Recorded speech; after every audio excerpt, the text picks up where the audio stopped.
চলে এসেছি 18 তারিখের মিনি ব্লগ নিয়ে।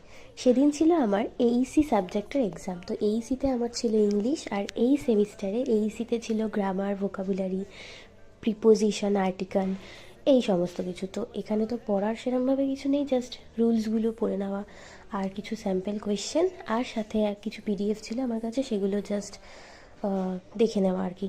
তো সকাল সকাল ঘুম থেকে উঠে সেইগুলোই করে নিচ্ছিলাম। আর তো পরীক্ষা আর টিউশন ছাড়া কিন্তু এত সকাল সকাল সেভাবে আমার ঘুম থেকে ওঠা হয় না। আর পরীক্ষার সময় এত সকাল সকাল ঘুম থেকে উঠে বেশ ভালোই কিন্তু লাগছিল।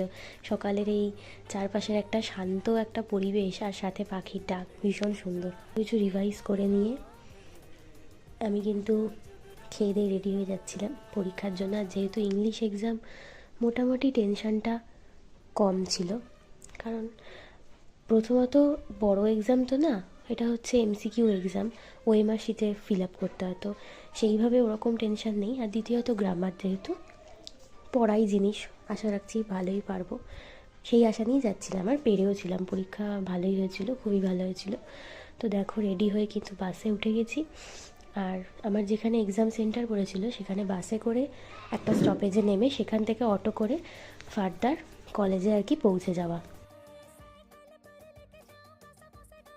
এই এইসি এক্সামটা কিন্তু ন্যাচারালি লাস্ট দিনই হয়, এইবারই দেখলাম মাঝে দিয়ে দিয়েছে। আগে এইসি, লাস্টে অনার্স। তো আমার গলার অবস্থাটা একটু খারাপ, তোমরা একটু কিছু মনে করো না, খুব ঠান্ডা লেগেছে। তো কথা বলতে বলতে কলেজে কিন্তু আমি পৌঁছে গেছিলাম, আর আমার সিট পড়েছিল ফার্স্ট বেঞ্চ। তো সবাই মোটামুটি চলে গেছিলো। আর আজকের পরীক্ষাটা কিন্তু আমার বেশ ভালো হয়েছিল, সবারই ভালো হয়েছিল। দেখা হচ্ছে পরের ভিডিওতে। Till then, tata.